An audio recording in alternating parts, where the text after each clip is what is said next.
Production possibility curve हमारा अभी topic चल रहा था, जिसको प्रोडक्शन पॉसिबिलिटी फ्रंटियर भी बोलते हैं। अब इसमें मैंने आपको एक बात बोली हुई है कि आपके पास कोई भी चीज प्रोड्यूस करने के लिए रिसोर्सेस अक्सर लिमिटेड होती है, और इन लिमिटेड रिसोर्सेस से आप क्या करते हो, कॉम्बिनेशन बनाते हो दो गुड्स के बीच में। या इधर तो आप एक पूरा का पूरा एक ही सामान बना दो, या तो दो गुड्स में रिसोर्सेस का बंटवारा करके कॉम्बिनेशन कर दो। तो जैसे अगर मैं एग्जांपल लूं कि मेरे पास अगर रिसोर्स 20 यूनिट है, बहुत ध्यान से देख लो, अब जिसके मन में डाउट होगा वो भी क्लियर हो जाएगा। जिसके पास रिसोर्स अगर केवल यूज करने की 20 यूनिट है, तो वो किस किस कॉम्बिनेशन में काम कर सकता है। ध्यान से देखो, दो अपन एग्जांपल लेते हैं। एक साइड में हम लिखते हैं कॉम्बिनेशन, ध्यान से देख लेना यार, अच्छे से सीख लेना। और इधर भी हम लिखते हैं कॉम्बिनेशन। जैसे 20 यूनिट का हम एक तरह का क्या केस बनाना चाहते हैं कि हम या तो ब्रेड बनाएंगे, या तो बटर बनाएंगे, या तो कोई एक चीज बनाएंगे, हमने ये डिसाइड किया हुआ है। तो हमारे कॉम्बिनेशन कैसे कैसे हो सकते हैं, ध्यान से देखो, अच्छे से सीखो। अगर मेरे पास टोटल यूज करने को 20 यूनिट है, मैं पूरा 20 यूनिट ब्रेड पे लगा दूंगा, तो बटर पे मैं कुछ भी नहीं लगा रहा। ठीक है, यहाँ पे अभी मैं जो कॉम्बिनेशन बनाऊंगा उसमें मैंने ये डिसाइड किया हुआ है कि मैं पूरा 20 यूनिट का 100% इस्तेमाल करूंगा। ध्यान से देखना, अच्छे सीखना। वेरी गुड मॉर्निंग बेटा। पूरा 20 यूनिट का मैं इस्तेमाल करूंगा, तो अभी मैं 20 यूनिट बटर ब्रेड पे लगा रहा हूं, तो बटर पे कुछ नहीं लगा रहा। अब मुझे लगा बटर भी बनानी है, तो मैंने क्या किया, यहाँ से कुछ यूनिट का सेक्रीफाइस किया। जैसे मैंने 5 यूनिट का सेक्रीफाइस किया, अब मैं ब्रेड 15 बनाऊंगा, तो मैं बोलता हूं मैं तो पूरा 20 यूनिट यूज करना चाहता हूं, है ना। तो अगर मैं 15 ब्रेड बना रहा हूं, तो मैं बटर कितनी बनाऊंगा, 5 बनाऊंगा। तो 15 और 5 पूरे 20 यूनिट यूज हो गए। ठीक है, फिर मैं बोलता हूँ मेरे को बटर का प्रोडक्शन और बढ़ाना है, तो मैं ब्रेड का प्रोडक्शन घटाता हूँ, 10 यूनिट कर देता हूँ, तो यहाँ 10 यूनिट बन जाएंगे। 10 और 10 अगेन 20 हो गया। फिर मैं बोलता हूँ कि और कम करना है ब्रेड का प्रोडक्शन, बटर का बढ़ाना है, तो चलो इसको मैं 5 यूनिट कर देता हूँ। तो बताओ बटर का कितना होगा। ब्रेड का मैंने 5 यूनिट कर दिया, तो बटर का कितना होगा बोलो।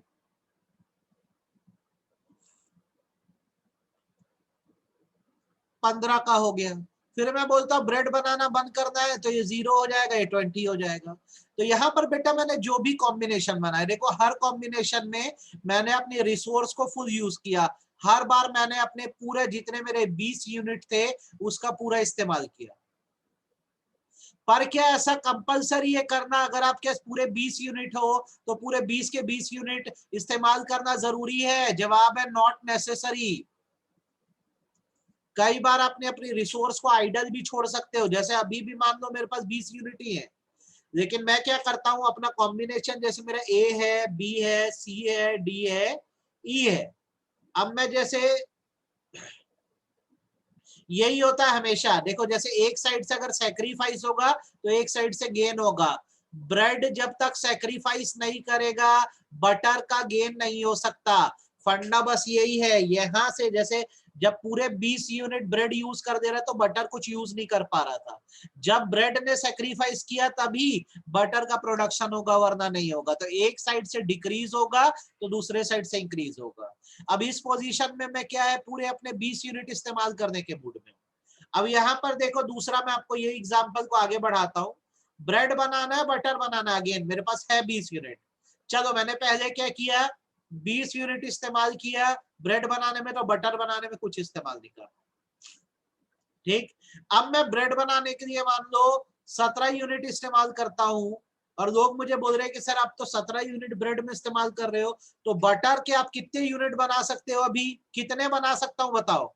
अगर मैं ब्रेड के 17 बना रहा हूं, तो बटर के कितने, 3 यूनिट बना सकता हूं। पर मेरी चॉइस है, मैं बनाना चाहूं कि नहीं बनाना चाहूं। मैं बोलता हूं मैं 1 यूनिट बनाऊंगा, तो इसमें आपको कोई तकलीफ है क्या? 2 रुपए अपने घर में खर्चा कर दूंगा, मैं 2 रुपए अपने घर में खर्चा कर दूंगा, मैं 1 ही यूनिट बनाऊंगा। इसमें आपको कोई तकलीफ है तो बताओ, कर सकता हूं कि नहीं कर सकता, हाँ या ना? बिल्कुल कर सकता हूं यार, मैं प्रोड्यूसर हूं, मेरी चॉइस है। तो याद रखना, मजबूर नहीं हो कि अगर 20 यूनिट है तो पूरा 20 यूनिट का आपको प्रोडक्शन करना ही है। आपको बस ये करना है कि एक साइड से अगर सैक्रिफाइस करोगे तो दूसरे साइड का गेन करोगे। चलो मैं बोलता हूं मैं इसका 14 यूनिट बनाऊंगा, इसका 2 यूनिट बनाऊंगा, इसका 10 यूनिट बनाऊंगा, इसका 3 यूनिट बनाऊंगा, इसका 8 यूनिट बनाऊंगा, इसका 4 यूनिट बनाऊंगा। तो पहली बार में तो मैं पूरा 20 यूनिट इस्तेमाल कर दिया, लेकिन अगली बार से मैं क्या थोड़ा थोड़ा पैसा घर ले जाना भी चालू कर दिया, मैं पूरे यूनिट्स का इस्तेमाल नहीं कर रहा हूं। तो मेरा कहने का मतलब ये है कि अगर 20 यूनिट है तो मजबूरी नहीं है कि पूरे 20 यूनिट का इस्तेमाल करके सामान बनाओ, आप कम यूनिट्स प्रोड्यूस भी कर सकते हो, ये बात याद रखना। आपको मेरी बात समझ आई कि सिर के ऊपर से गई? नहीं, कुछ नहीं कर सकते, उसको घर में इस्तेमाल कर सकते हैं हम लोग, सीधी सी बात है। हमको बोला गया है कि आप जो भी यूनिट्स है उसको 2 गुड्स में इस्तेमाल करो, बाकी अगर पैसा बचे घर ले जाओ, जो करना है करो। तो आपके मन का कंफ्यूजन इससे दूर हो जाना चाहिए। और एक बात एकदम क्लैरिटी से समझो, अगर एक साइड सैक्रिफाइस होगा, डिक्रीज होगा, तभी दूसरे साइड में इंक्रीज आएगा, क्योंकि ब्रेड की ही रिसोर्सेस लेकर हम बटर का प्रोडक्शन कर रहे हैं। तो एक साइड डिक्रीज होगा तो दूसरे साइड इंक्रीज होगा। अब आपको जैसे ये समझ आ गया है, तो ये सब में आपको MOC, मार्जिनल अपॉर्चुनिटी कॉस्ट, और MRT निकालने में दिक्कत तो नहीं जाएगी, ये बता दो। MOC और MRT निकालने में दिक्कत तो नहीं जाएगी, निकाल लोगे कि नहीं निकाल लोगे?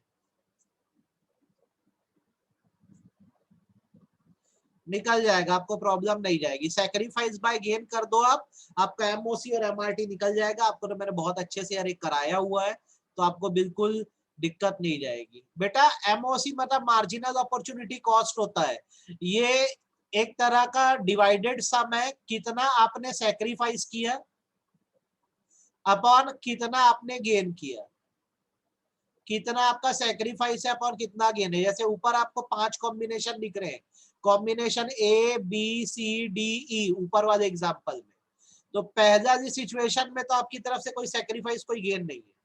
लेकिन जब आप दूसरा देखोगे ना, बी पॉइंट देखोगे, तो देखना ब्रेड पहले 20 यूनिट बनाए जाते थे, 15 यूनिट बनाए जा रहे हैं, मतलब ब्रेड ने सैक्रिफाइस किया कितने यूनिट का? 5 यूनिट का। और बटर पहले बिल्कुल नहीं बनती थी, अब 5 यूनिट बनने लग गई है, तो ये गेन है। तो 5/5 मतलब यहाँ पे अपॉर्चुनिटी कॉस्ट क्या हुई? अपॉर्चुनिटी कॉस्ट मतलब होता है कुछ खोकर कुछ पाने की कॉस्ट क्या है? आपने कुछ सेक्रीफाइस किया तो गेन कितना किया, उसका जो रेशियो होता है उसको मार्जिनल अपॉर्चुनिटी कॉस्ट बोलते हैं। तो ये 1 आया। फिर कॉम्बिनेशन सी में पहले 15 ब्रेड बनाते थे, अब 10 बना रहे हो, मतलब 5 का सेक्रीफाइस है। और बटर पहले 5 बनाते थे, अब 10 बना रहे हो, अगेन 5 का गेन है। तो ये मार्जिनल अपॉर्चुनिटी कॉस्ट है। आई होप आपको ये समझ आ गया होगा ना, कल का बैकअप वीडियो देख लेना, बहुत अच्छे से क्लियर हो जाएगा। तो पहले तो बता दो इतनी चीजों में क्लैरिटी आ गई है कि नहीं, हाँ या ना, इतना बता दो। आपको PPC, MOC, MRT बनता है कि नहीं सब लोग से? ये बढ़िया है। चलो अब आगे सुनना, जो मैं पढ़ाऊंगा आज कुछ नई चीजें आपको मैं बता रहा हूँ। MRT रेशियो को बोलते हैं। जैसे यहाँ पे आपको दिख रहा है कि ब्रेड का सेक्रीफाइस 5 का है, बटर का गेन जो है 5 का है, तो आपको इसमें ऐसे रेशियो शो करना होता है। 5 is the sacrifice of bread is to 5 is the sacrifice of butter, ratio बनाने को बोलते हैं। यहाँ पे भी 5 is the sacrifice of bread and 5 is the gain of butter। यहाँ पे से रेशियो को शो कर देते हैं हम लोग, किसका कितना गेन हुआ, किसका कितना लॉस हुआ। ठीक है, चलो अब ना थोड़ा सा नई चीज है, इसमें आपको मैं सिखाता हूँ, ध्यान से सुनना, अच्छे समझना। ठीक है, नई चीजें सिखा रहा हूँ, ध्यान से सुनना, अच्छे समझना। आज हम लोग PPC में नया ये पढ़ेंगे कि अटेनेबल कॉम्बिनेशन क्या होते हैं एंड अनअटेनेबल कॉम्बिनेशन क्या होते हैं। ये आज हमारे लिए नया टॉपिक है जो हमको पढ़ना है।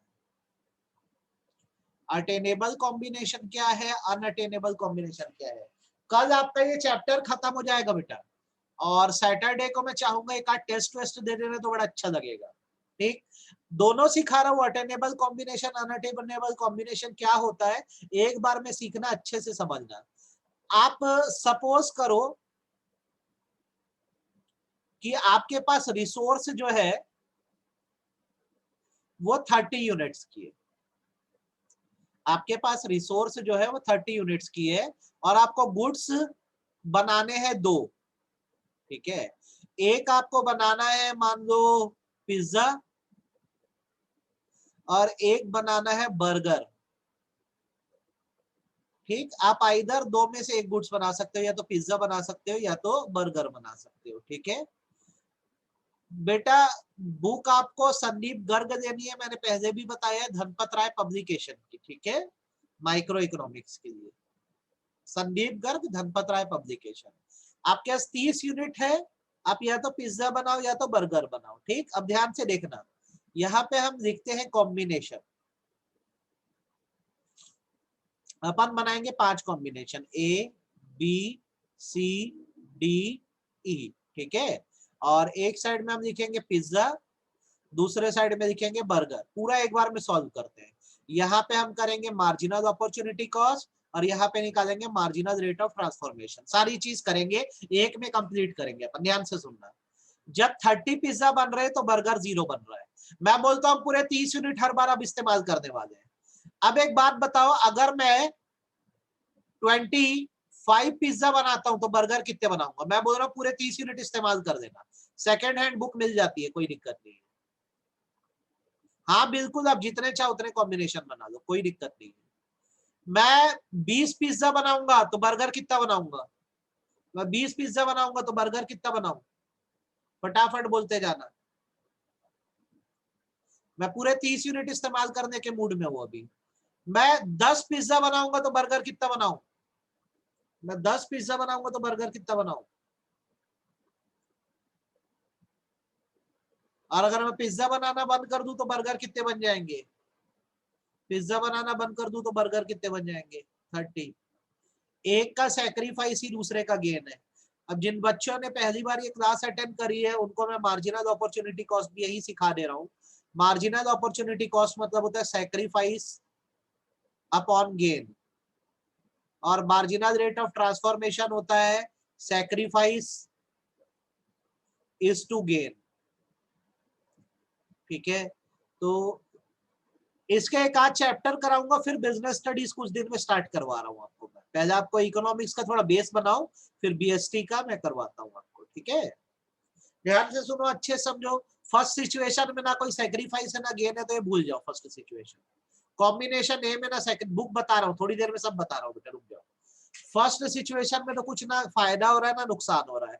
जब कॉम्बिनेशन बी आप देखते हो तो पहले 30 पिज्जा बनते थे, 25 पिज्जा बनते हैं, तो पिज्जा का सेक्रीफाइस 5 यूनिट का है। और पहले 0 बर्गर बनते थे, 5 बर्गर बनते तो बर्गर का गेन 5 यूनिट का है। तो आपकी अपॉर्चुनिटी कॉस्ट यहाँ पे 1 हो गई। फिर अगले कॉम्बिनेशन में पहले 25 पिज्जा बनते थे, अब 20 पिज्जा बनते हैं, तो पिज्जा का सेक्रीफाइस 5 यूनिट का है। पहले 5 बर्गर बनते थे, अब 10 बर्गर बनते हैं, तो बर्गर का गेन 5 यूनिट का है, अगेन 1। देन पहले 20 पिज्जा बनते थे कॉम्बिनेशन सी में, अब कॉम्बिनेशन डी में 10 पिज्जा बनते हैं, तो पिज्जा का सेक्रीफाइस 10 यूनिट का है। पहले 10 बर्गर बनते थे, अब 20 बर्गर बनते हैं, तो बर्गर का गेन 10 यूनिट का है, अगेन 1। लास्टली पहले 10 पिज्जा बनते थे, अब एक भी नहीं बनता, तो 10 पिज्जा भी सेक्रीफाइस हो गए। पहले 20 बर्गर बनते थे, अब 30 बनते हैं, तो 10 गेन हो गया बर्गर का। ये हो गया अपॉर्चुनिटी कॉस्ट निकालना। अब रेट ऑफ ट्रांसफॉर्मेशन इसी रेशियो को बोलते हैं। क्या रेशियो? सेक्रीफाइस टू गेन का। कैसे बन रहा है? आप देखोगे यहाँ पे 5 पिज्जा का सेक्रीफाइस इज टू 5 बर्गर का गेन है। 5 पिज्जा जब सेक्रीफाइस हुए तो 5 बर्गर बने। अगली सिचुएशन में भी जब 5 पिज्जा का सेक्रीफाइस हुआ, पहले 25 बनाते थे, 20 बना रहे हो ना, तो 5 पिज्जा का सेक्रीफाइस हुआ तो 5 से 10 बर्गर होगा, फिर 5 बर्गर का गेन हुआ। देन फिर 10 पिज्जा का सेक्रीफाइस हुआ तो 10 बर्गर का गेन हुआ।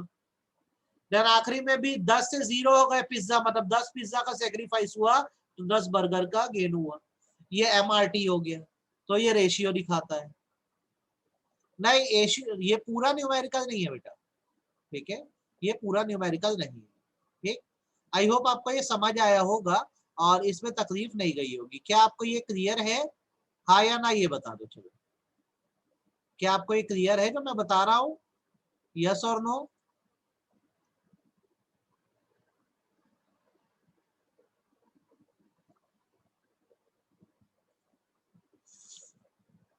आपको समझ आ गया और इसमें आपको तकलीफ नहीं है, ये अच्छी बात। ठीक है, अब जैसे हमने ये पढ़ दिया, आई होप आपको ये बात समझ आई होगी और इसमें आपको तकलीफ नहीं गई होगी। अब ना इसका डायग्राम सिखाता हूँ, डायग्राम देखो, ठीक। और मैं आपको इसमें जो बताऊंगा आप उस बात को ना थोड़ा सा अच्छे से ध्यान रखना। इधर मैं शो करूंगा, ये मेरा y एक्सिस है, ये मेरा x एक्सिस है, ये मेरा पॉइंट नंबर O है। यहाँ पे मैं शो करूंगा यूनिट ऑफ पिज्जा, और मैं इधर शो करूंगा यूनिट ऑफ बर्गर। आप ना जैसे डायग्राम बनाओगे तो एक बात को याद रखना, y एक्सिस में आप उस गुड्स को शो करना जिससे सैक्रिफाइस हो रहा है, और x एक्सिस में आप हमेशा उस गुड्स को शो करना जिसका गेन हो रहा है। तो जैसे यहाँ पे बर्गर का गेन हो रहा है तो उसको नीचे x एक्सिस में शो करो, और जो पिज्जा का सैक्रिफाइस हो रहा है उसको y एक्सिस में शो करो। पहले तो इस बात को याद रखो, ठीक है। अब जैसे हम इसको करते हैं 5, 10, 15, 20 और ये 30, ठीक है। और इधर भी हम कर देते हैं अपना 5, 10, 15, 20।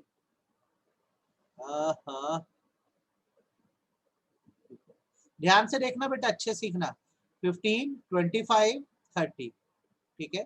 इधर भी 25, 30 हो गया। अब कॉम्बिनेशंस देखो, सबसे पहले क्या हो रहा है, जब 30 पिज्जा बन रहे हैं तो बर्गर बिल्कुल नहीं बन रहे हैं, ठीक है, ये पहला कॉम्बिनेशन हो गया। जब 30 पिज्जा बन रहे हैं आपके, तो बर्गर जो है आपका बिल्कुल भी नहीं बन रहा है, ये आपका कॉम्बिनेशन ए हो गया, ठीक है। फिर कॉम्बिनेशन बी में क्या हो रहा है, जब 25 पिज्जा बन रहे हैं तो बर्गर 5 बन रहे हैं। तो पिज्जा जब 25 बन रहे हैं तो बर्गर कितने बन रहे हैं, 5 बन रहे हैं, ये अगला हो गया, बी कॉम्बिनेशन हो गया। फिर तीसरे में जब पिज्जा 20 बन रहे हैं तो बर्गर 10 बन रहे हैं, पिज्जा जब 20 बन रहे हैं तो बर्गर कितने बन रहे हैं, 10 बन रहे हैं। तो ये आपका तीसरा कॉम्बिनेशन हो गया, सी। देन जब 10 पिज्जा बन रहे हैं तो बर्गर कितने बन रहे हैं, 20 बन रहे हैं। 10 पिज्जा बन रहे हैं तो बर्गर कितने बन रहे हैं, 20 बन रहे हैं। ये आपका कॉम्बिनेशन हो गया, डी, ठीक है। फिर जब बिल्कुल भी पिज्जा नहीं बन रहे हैं तो बर्गर कितने बन रहे हैं, 30। ये हो गया आपका कॉम्बिनेशन ई। अब आप क्या करिए, इसको जोड़ दीजिए, ठीक। आपको ये डायग्राम समझ आया कि नहीं, हाँ या ना बताओ। आपको ये डायग्राम समझ आया कि नहीं, हाँ या ना बताओ। आपको ये डायग्राम समझ आया कि नहीं आया। आ गया। तो दोनों ही सिचुएशन में आप मैक्सिमम 30 यूनिट का या तो पिज्जा बना सकते हो या मैक्सिमम 30 यूनिट का बर्गर बना सकते हो। मैक्सिमम 30 यूनिट का या तो पिज्जा बना सकते हो या मैक्सिमम 30 यूनिट का बर्गर बना सकते हो। अब मैं जो बोलूंगा मेरी बात को अच्छे से सुनना और इसमें डाउट नहीं होना चाहिए। हम पढ़ रहे अटेनेबल एंड अनअटेनेबल कॉम्बिनेशन, तो यहाँ पे मैं लिखता हूँ और ध्यान से सीख लेना और समझ लेना। Attainable combination, attainable combination dash मारते हैं, ठीक है, ध्यान से सुनना, अच्छे समझना।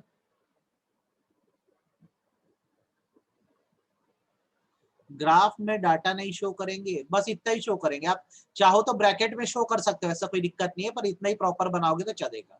Attainable combination refers to all those combination which can be used for production, which can be used for production, for production। हर वो कॉम्बिनेशन जिसका इस्तेमाल आप प्रोडक्शन के लिए कर सकते हो उसको अटेनेबल बोलते हैं। जैसे यहाँ पे आप एग्जांपल के तौर पे आपका जो कॉम्बिनेशन ए है, बी है, सी है, डी है, ई है, ये सब अटेनेबल कॉम्बिनेशन है। ये सारे अटेनेबल कॉम्बिनेशन है। कॉम्बिनेशन ए पे भी समान बनेगा, बी पे ही बनेगा, सी पे ही बनेगा, डी पे ही बनेगा, ई पे भी बनेगा। आपको मेरी बात समझ आई कि नहीं आई। ये पीपीसी का ही ग्राफ है बेटा, आपको अभी मैं पीपीसी पढ़ा रहा हूं और ये पीपीसी का ही ग्राफ मैंने बनाया है।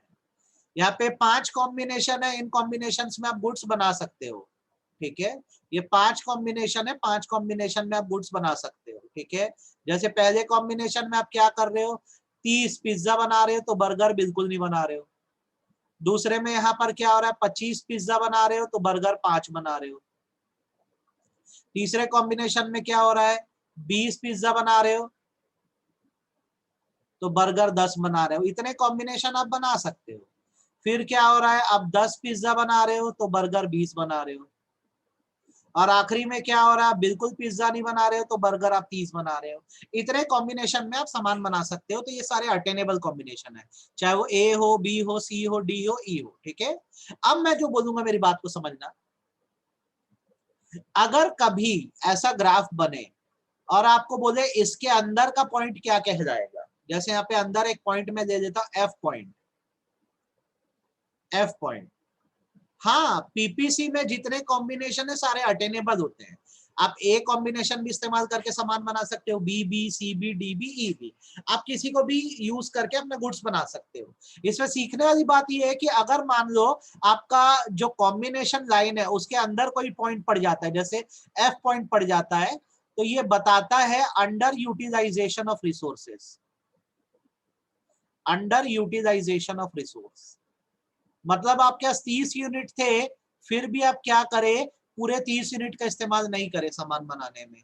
तो याद रखना, आपकी जो पीपीसी कर्व की लाइन होती है उसके अंदर का कोई भी पॉइंट जो होता है वो अंडर यूटिलाइजेशन ऑफ रिसोर्स बताता है। तो हियर जो हमारा कॉम्बिनेशन एफ है जो हमने अंदर बनाया है, combination F denotes under utilization of resource.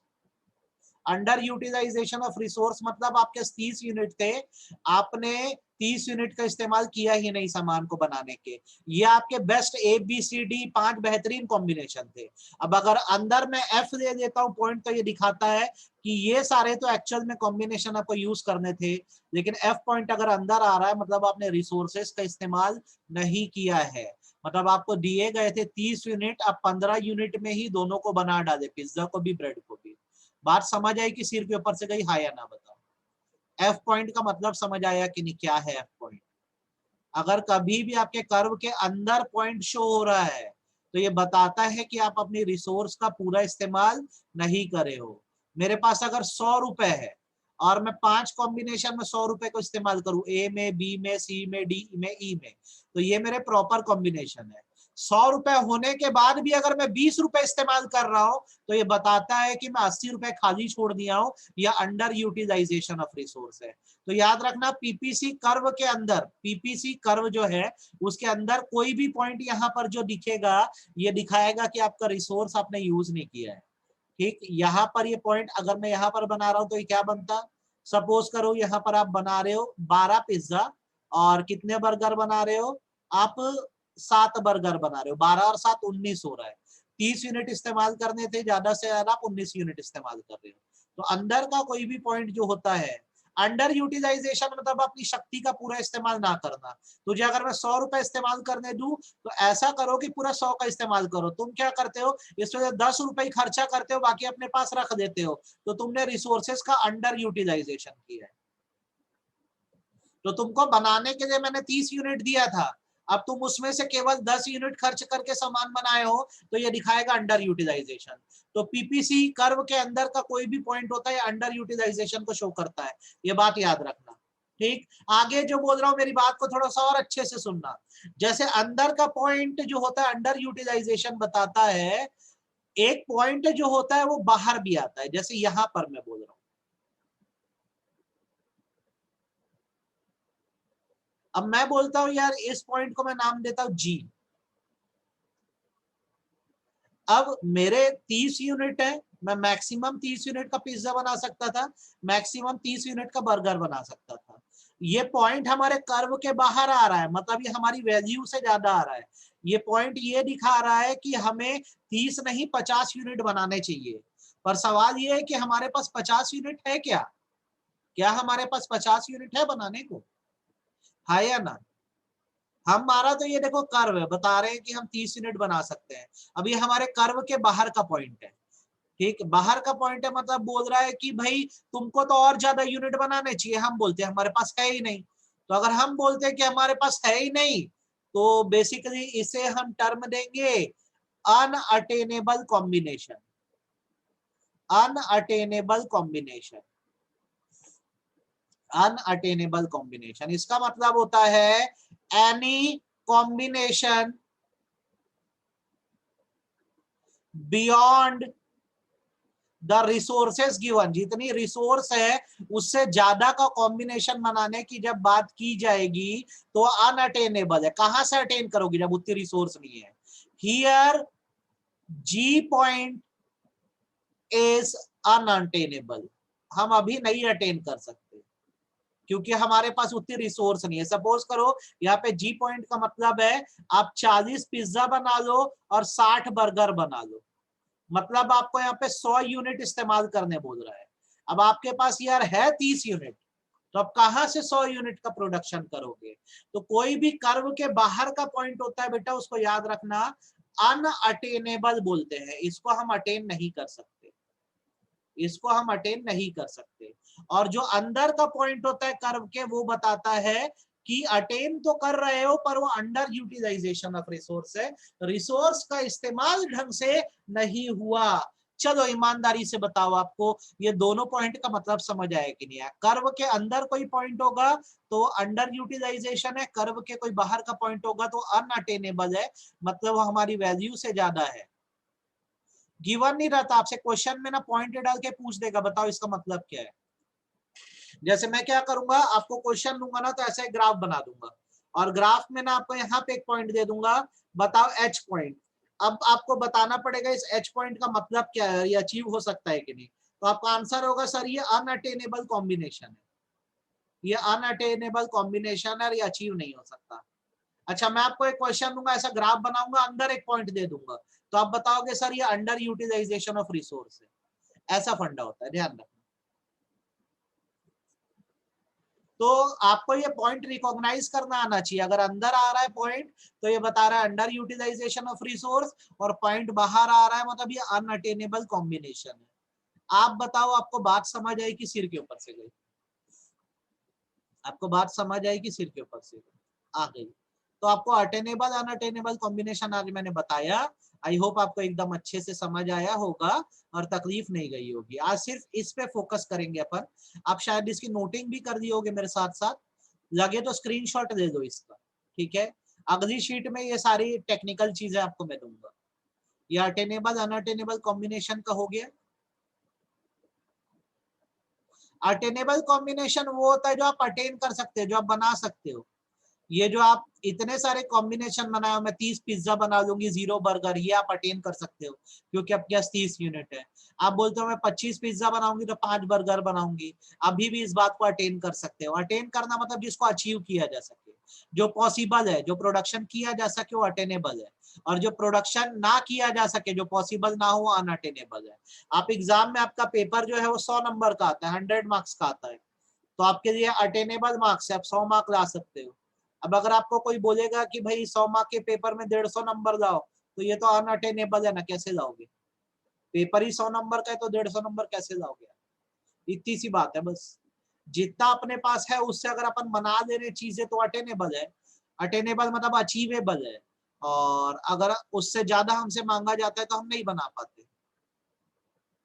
यहाँ पर ये जो हमारा ए पॉइंट है, बी पॉइंट है, सी पॉइंट है, डी पॉइंट है, ई पॉइंट है, पांचों पॉइंट पे आप देखोगे तो क्या हो रहा है, 30 यूनिट से ज्यादा हम आगे नहीं बढ़ रहे हैं। हर बार हमारे 30 यूनिट है, हर बार हमारे 30 यूनिट है, ठीक है? इससे आगे नहीं बढ़ रहे हैं, तो हमारे पास यूज करने को है भी 30 ही यूनिट, तो बिल्कुल ये सारे अटेनेबल कॉम्बिनेशन, ये सारे अटेनेबल कॉम्बिनेशन है। जितना है उसमें खुश रहो, बस सीधी सी बात है। जितना आपके पास है, जैसे आपके 30 यूनिट है तो सब कुछ 30 यूनिट में ही बनाना है, तो ये अटेनेबल है। अब कोई बोल दिया 100 यूनिट बनाओ, तो कहां से बनाए, है ही नहीं उतने यूनिट। और अगर 30 से कम बनाओगे तो उसको अंडर यूटिलाइजेशन बोलते हैं। समझ आया कि नहीं? हाँ या ना बताओ, समझ आ गया कि नहीं? क्वेश्चन में यूनिट दिए रहते हैं ना, अभी बनवाऊंगा ना सारे क्वेश्चन, क्यों चिंता कर रहे हो? सब करेंगे अपन, सब करेंगे, कुछ नहीं छोड़ेंगे। तो ये इसका भी वीडियो कल और आज का भेज दूंगा, देख लो। फर्स्ट चैप्टर अपना बस खत्म होने वाला है, 2-3 चैप्टर इसके करके अपन बिजनेस स्टडीज पे आते हैं, 2-3 चैप्टर इसके करके बीएसटी पे आते हैं। चैप्टर का नोट्स कल रात को भेजा मैं, आधा नोट्स है उसको पढ़, फिर ये अटेनेबल से आगे का मैं कल रात को भेजूंगा। मैंने ग्रुप में डाल दिया है नोट्स कल रात को, ठीक है? पीपीसी तक का नोट्स है ग्रुप में आपके पास। ठीक, बैकअप वीडियो कलर आज का ईशान सर को बोल देता हूँ, भेज देंगे आपको, बाकी तो उन्होंने भेज दिया है आपको। देखो एक बात समझ लो, जैसे बहुत सारे बच्चे पूछते हैं कि सर कॉपी का क्या करें। भाई आप एक कॉपी बनाओ, क्लास में मैं जो एक्सप्लेन करता हूँ इसमें बहुत सारे एग्जाम्पल रहते हैं, तो जब मैं पढ़ाता जाता हूं तो साथ साथ नोट डाउन किया करो, नोटिंग किया करो, क्लास में ही नोट किया करो, ये पढ़ा रहा हूँ, ये एग्जाम्पल दे रहा हूँ। मैं आपको अपना बनाया हुआ नोट्स अलग से दूंगा, आपको पढ़ाई उस नोट्स से करनी है, रीड करना है उससे। ठीक, अलग से नोट्स को कॉपी में मत लिखते रहना, हम इतना मेहनत क्यों करें अपने जीवन में। मैं जो क्लास में पढ़ा रहा हूँ उसको आप कॉपी में लिखते जाया करो, जैसे अभी जो पढ़ा है उसको नोट डाउन कर दो, और नोट्स जो देता हूँ उससे आपकी मेन रीडिंग हो जाया करेगी। इस पैटर्न में करो, चैप्टर बेसिक है ये। हाँ मैंने बोला है ना, तो बिल्कुल जो बोला वैसे ही करेंगे। इकोनॉमिक्स में यूनिट है बेटा, जैसे माइक्रो इकोनॉमिक्स में आपको टोटल 6 यूनिट पढ़ने हैं, और स्टैटिस्टिक में आपको 10 चैप्टर पढ़ने हैं। आराम से, सिलेबस बड़ा है, धीरे धीरे करेंगे।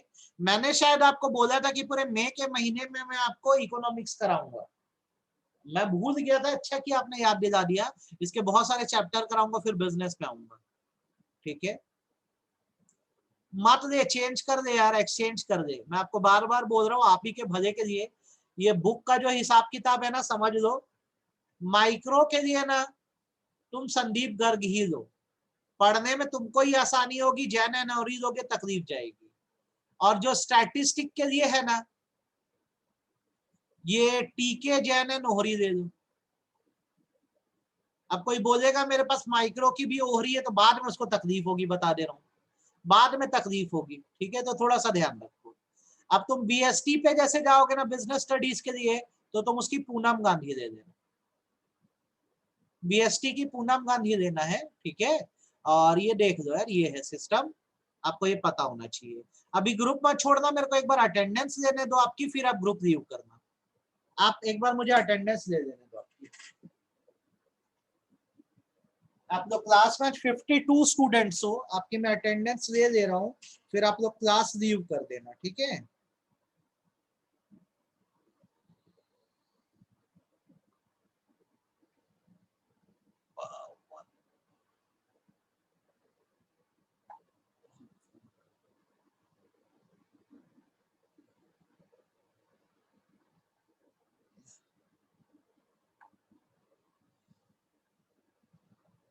और हर चीज को एकदम अच्छे से सीखो, कहीं अटकोगे तो मैं हूं, कोई दिक्कत नहीं है, एकदम अच्छे से हर चीज को क्लियर है। ठीक है बेटा, थैंक यू सो मच, कल मिलते हैं हम लोग, ये कर लो आप, इतना कर लो, कल करेंगे। अटेनेबल की डेफिनेशन ये है, refers to all those combination which can be used for production। Book ना आप संदीप गर्ग लो माइक्रो इकोनॉमिक्स के लिए, और स्टैटिस्टिक के लिए जैन एंड ओहरी दो। ठीक है,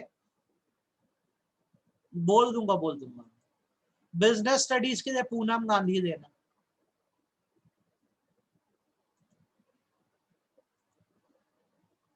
ठीक है बेटा, ये करो।